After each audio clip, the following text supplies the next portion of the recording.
Welcome to the Laughter Cabinet, where the jokes are always flowing and the good times never stop. Victor Crane's arrival at the Laughter Cabinet was like a cold wind cutting through the warm haze of absurdity that had settled over the underground club. I first noticed him the way you notice a shark fin slicing through calm water, sudden, sharp, and impossible to ignore. The backstage area, usually cluttered with the restless murmurs of performers prepping for their turns, fell into a hushed silence as his polished shoes clicked authoritatively on the worn wooden floor. Even the flickering neon signs seemed to dim, as if the club itself was holding its breath. He was tall, impossibly sharp in a tailored suit that looked like it was stitched from shadows, his cold, calculating gaze sweeping the room like a predator assessing its territory. A permanent smirk tugged at the corner of his mouth, one that promised both charm and danger in equal measure. I, slouched against a cracked brick wall in a corner, felt my heart thud unevenly, part fear, part something else I couldn't quite name. This was no ordinary newcomer. This was someone who understood the stakes of this strange place far too well. "Eddie Malone," he said, his voice smooth and low, yet carrying an edge that cut deeper than any heckler's barb.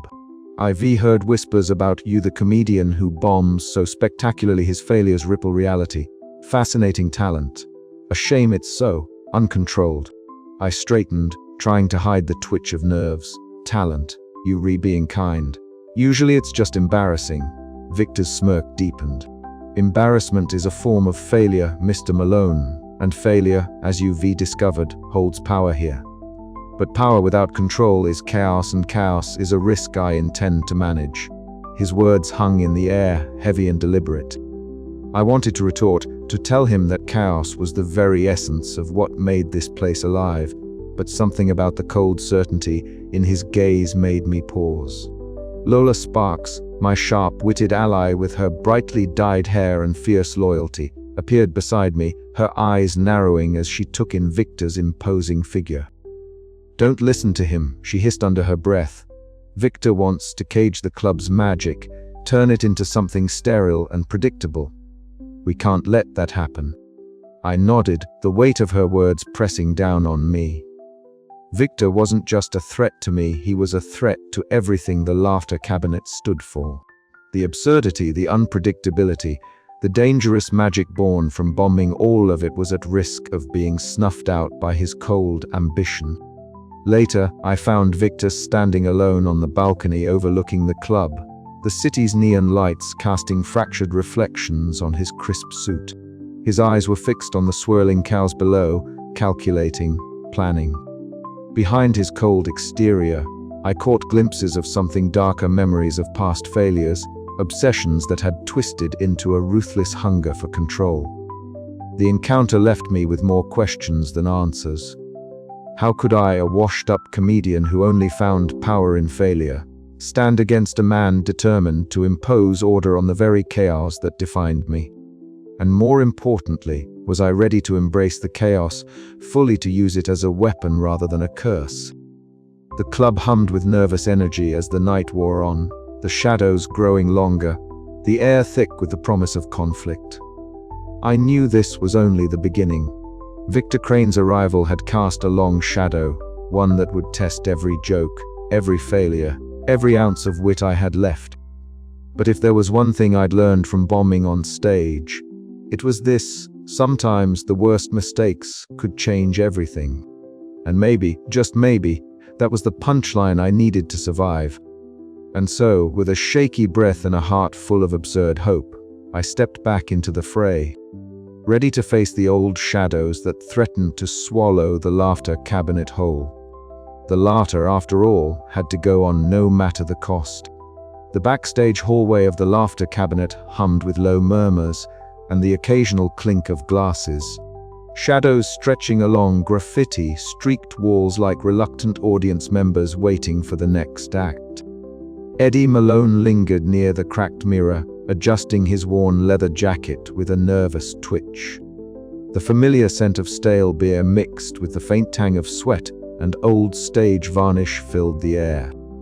Tonight, he was supposed to be the joke again, but something else was brewing too. He caught a flicker of movement down the corridor and froze.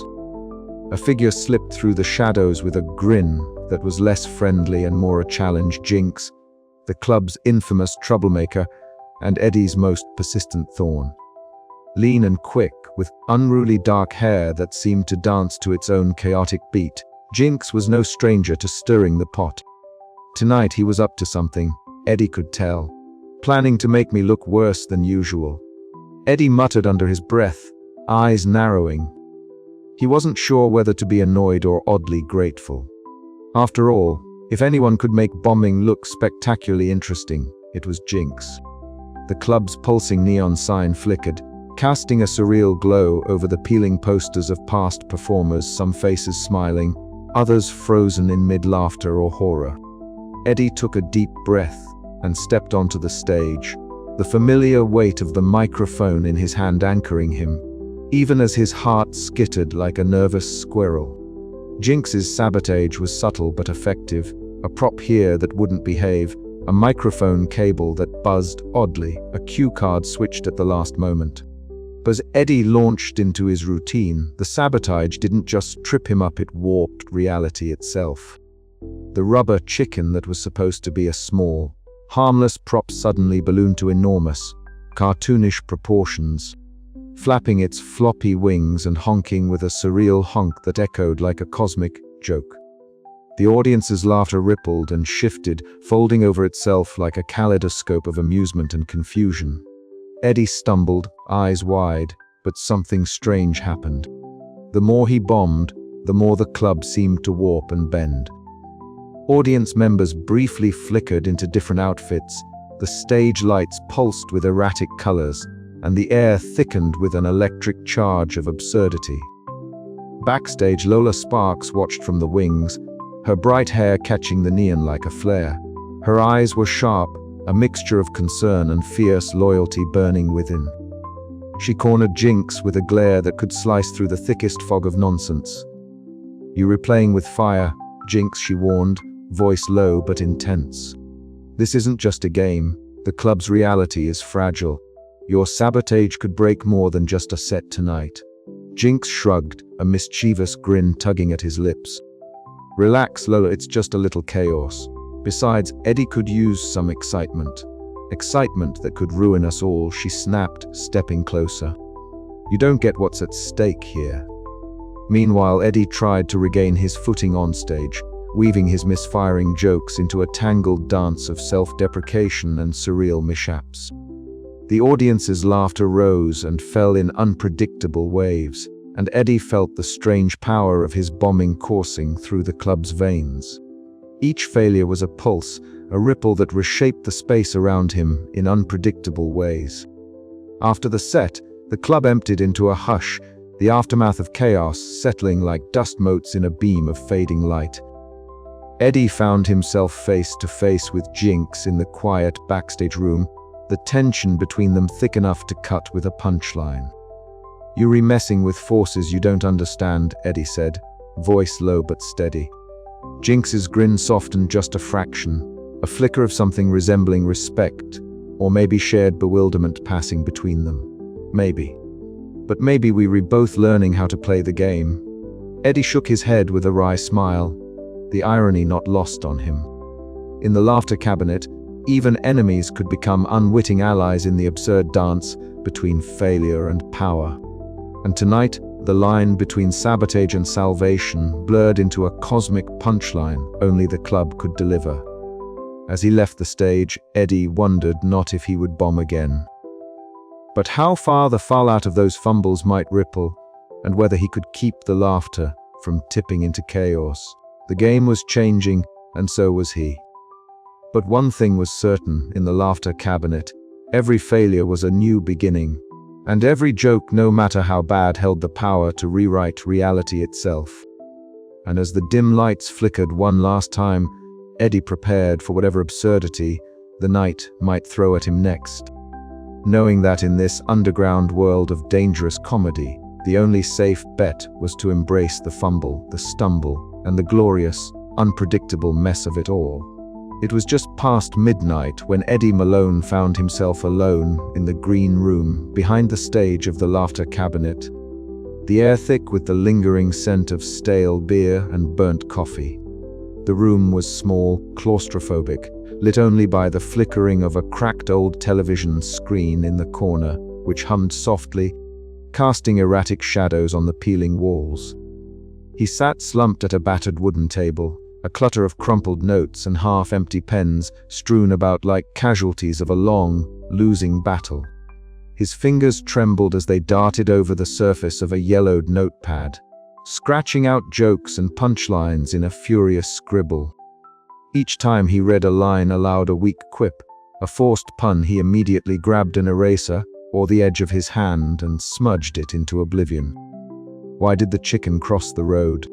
Because it was running from the existential dread of being a punchline, he muttered in a dry, wary voice, then shook his head and tore the page free, tossing it onto the growing heap.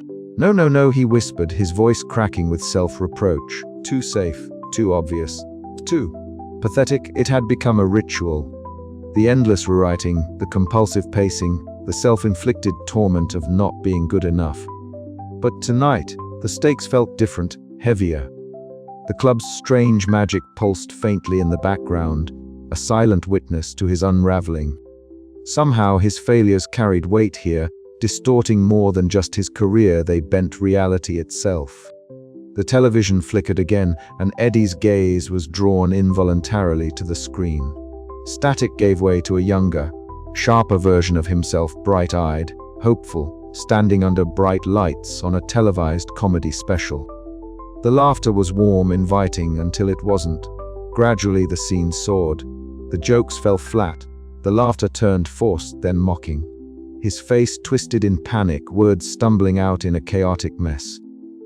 The meltdown, the infamous televised disaster that had become his personal scarlet letter, played out in excruciating slow motion. The audience's jeers echoed in the dank room, mixing with the pounding of his own heart. Eddie closed his eyes and swallowed hard, the shame of physical weight pressing down on his chest. "God, what a mess," he whispered. "If only I could rewrite the past like these damn jokes." A sudden knock at the door jolted him back to the present. "Hey, Eddie!" "You still alive in there?" Lola's voice, sharp and teasing, cut through the gloom. The door creaked open, and she stepped inside, her brightly dyed hair practically glowing under the flickering light. Her edgy, rebellious vibe was a stark contrast to the room's drabness. Her eyes sparkled with mischief and something softer, something like concern.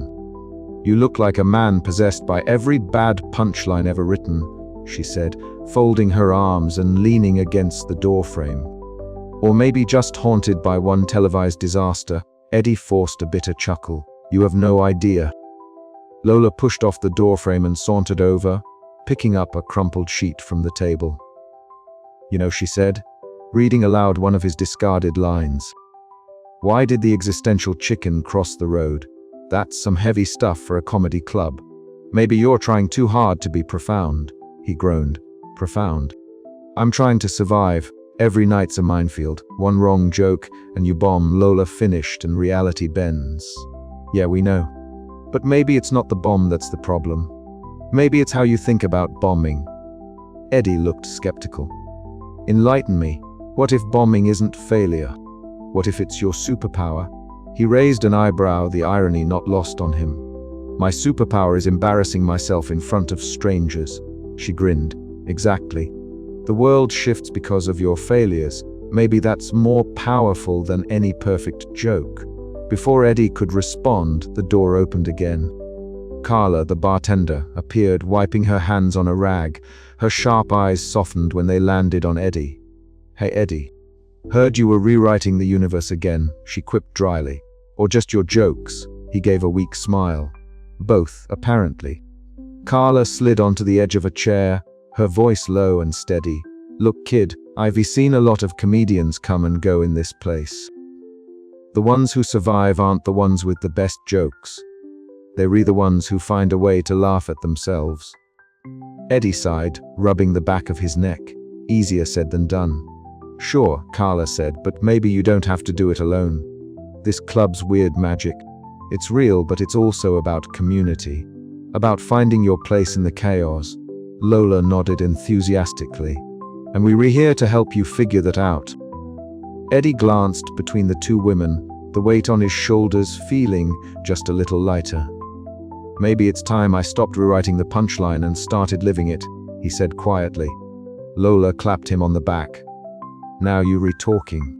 Outside, the muffled sounds of the club's audience drifted through the walls, the laughter, the gasps. The unpredictable rhythm of a place where comedy and chaos danced dangerously close. Eddie took a deep breath, steeling himself for the next set. He didn't know what the night would bring, but for the first time in a long time, he felt a flicker of something like hope, and as the door swung open once more, the shadow of Victor Crane flickered in the hallway, a cold reminder that the fight for the club's soul was only just beginning. Eddie looked down at his crumpled notes, then back at the door, and whispered, "Let's rewrite this story." The punchline was still unwritten. The warm glow of the bar was a small comfort against the chill Eddie felt creeping up his spine. The laughter cabinet, with its flickering neon signs and perpetual murmur of restless laughter, felt less like a place and more like a living entity, one that watched, waited, and whispered secrets in the spaces between jokes. Eddie had found himself, once again perched at the bar, the worn oak surface sticky with the residue of countless spilled drinks and forgotten nights. Across from him, Carla worked with the practiced ease of someone who'd seen it all. Her fingers moved rhythmically, polishing a glass that never quite seemed to dry. Her sharp eyes flicking up to meet his with a glint of mischief and something softer understanding. "You look like you, recarrying the weight of the world on your shoulders," Carla said, her voice low and steady, breaking the comfortable silence that had stretched between them. Or at least the weight of a particularly stubborn punchline. Eddie managed a faint smile, the ironic curve of his lips more habitual than genuine. "Funny how failure can feel heavier than success." She chuckled, a sound dry and knowing. "In this place, failure isn't just a feeling, it's a force." The words hung in the air, heavy with implication. Eddie had felt it, the strange aftershocks of his bombing, the subtle shifts in air and light, the way the audience's reactions warped like ripples on a disturbed pond. But hearing it framed so plainly by Carla made it all the more real.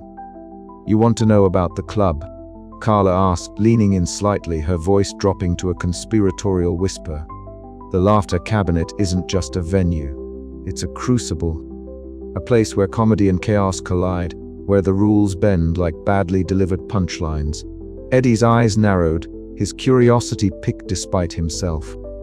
"And the performers, they were part of the story too," Carla said, gesturing behind the bar toward a wall adorned with photographs.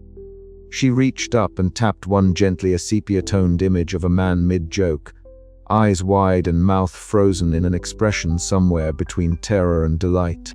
"They come, they play, they fail, and sometimes they change the world." The idea was absurd, yet Eddie felt a shiver of recognition. The club was more than a stage. It was a living tapestry woven from the threads of success and disaster, laughter and dread. "Take Marv," Carla continued, her tone dipping into storytelling cadence. "He was the first to really understand the power here. A comedian with a knack for bombing so spectacularly it bent reality. He tried to control it, like he controlled his sets, meticulous, rehearsed. Didn't end well." Eddie listened, the shadows around the bar seeming to deepen as the stories unfolded. Each tale was a brushstroke painting the club's strange portrait performers who vanished after a particularly bad set, others whose jokes rewrote the past, and some who simply lost themselves in the swirl of chaotic laughter. "So what keeps the club going?" Eddie asked. "If it's so dangerous, why do people keep coming back?" Carla shrugged, her smirk returning. "Because it's the only place where failure means something. Where bombing isn't the end, but the beginning. Where the absurd becomes real." Her words resonated in a way that startled Eddie, For so long, he had chased success, feared failure. Here, failure was a kind of magic, a wild card that could reshape the world if wielded with enough courage or madness. "You were not the first to feel overwhelmed," Carla said, noticing his tension. "This place tests you. It reveals who you really are beneath the jokes and the spotlight." Eddie took a slow breath, letting the weight of her perspective settle. He looked around the cracked walls, the flickering lights, the faces both eager and wary in the crowd, and felt the strange pulse of the club's heartbeat. "What happens if someone loses control?" he asked quietly. Carla's eyes flickered with a shadow, then the cabinet breaks, the balance shatters. "And sometimes the joke's on all of us." A sudden flicker caught Eddie's eye, a brief distortion in the bar's mirror. For a moment, the reflection shimmered, and the faces in the photograph seemed to shift, their eyes gleaming with secrets too heavy for words. The room felt alive in a way he hadn't fully grasped until now. "This place has history," Carla said, her voice steady despite the eerie moment. "Stories that don't always make sense but always leave a mark." Eddie swallowed the lump in his throat and nodded. "I guess I'm part of that history now." She smiled, a rare warmth breaking through her usual sardonic demeanor.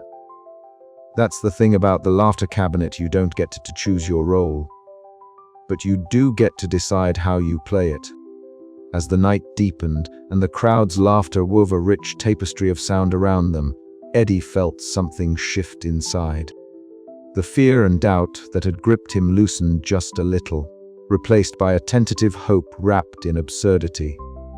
Carla slid a half-filled glass toward him, the amber liquid catching the light like liquid gold.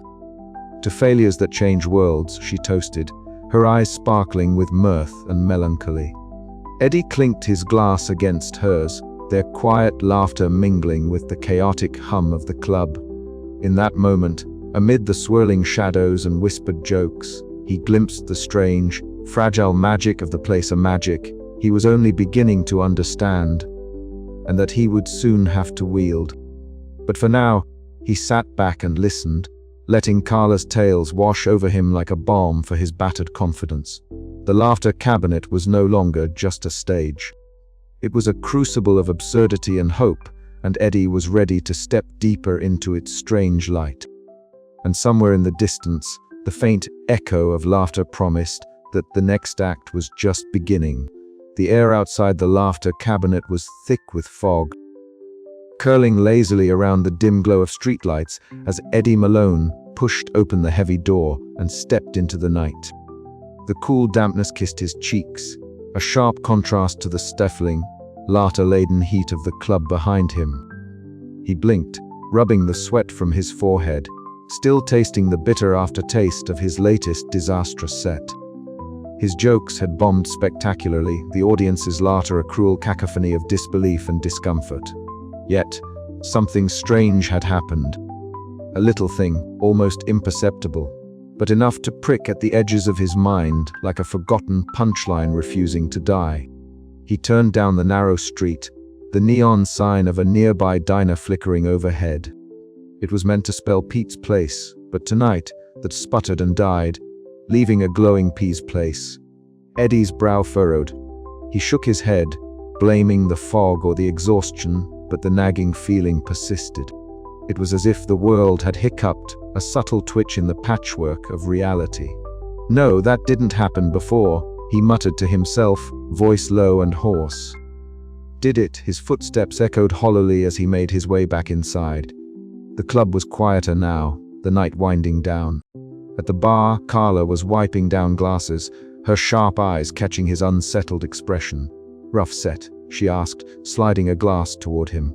"You could say that," Eddie replied, managing a wry smile. "But it's not just that. Something weird's happening. After I bombed, I noticed. Stuff outside wasn't quite right."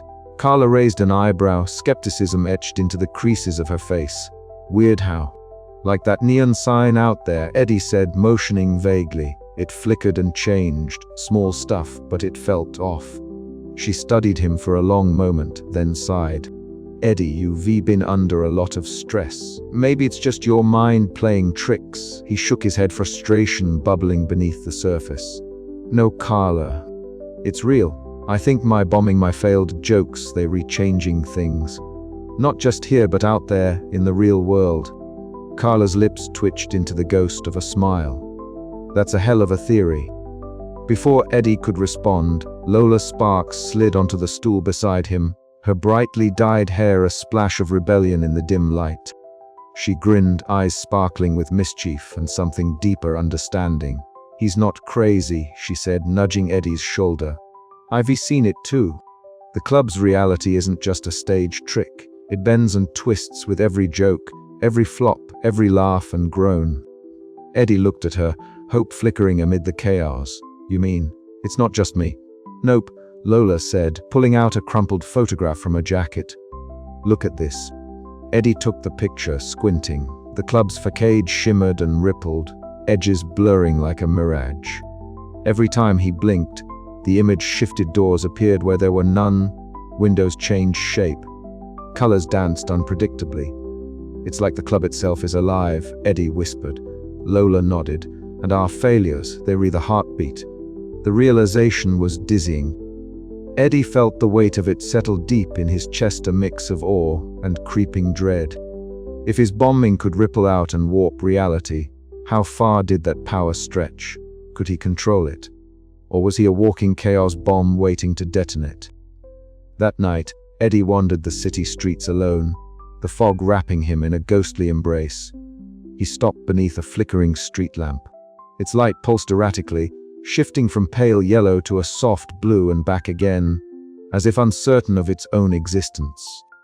He reached out, fingers trembling, and the light steadied, bathing the sidewalk in a steady glow. Okay, he said to the empty street, this is definitely happening. A shiver ran down his spine, not from the cold, but from the undeniable truth that his failures were no longer just personal embarrassments. They were forces that could shape the world itself, and with great power came great, absurd responsibility. As the fog thickened, Eddie's ironic smile returned, tinged with nervous anticipation. The game had changed. The stakes were higher. And somehow bombing had become his greatest weapon. But could he wield it without losing himself or the fragile reality hanging by a thread? The first ripple had spread, and the laughter was just beginning.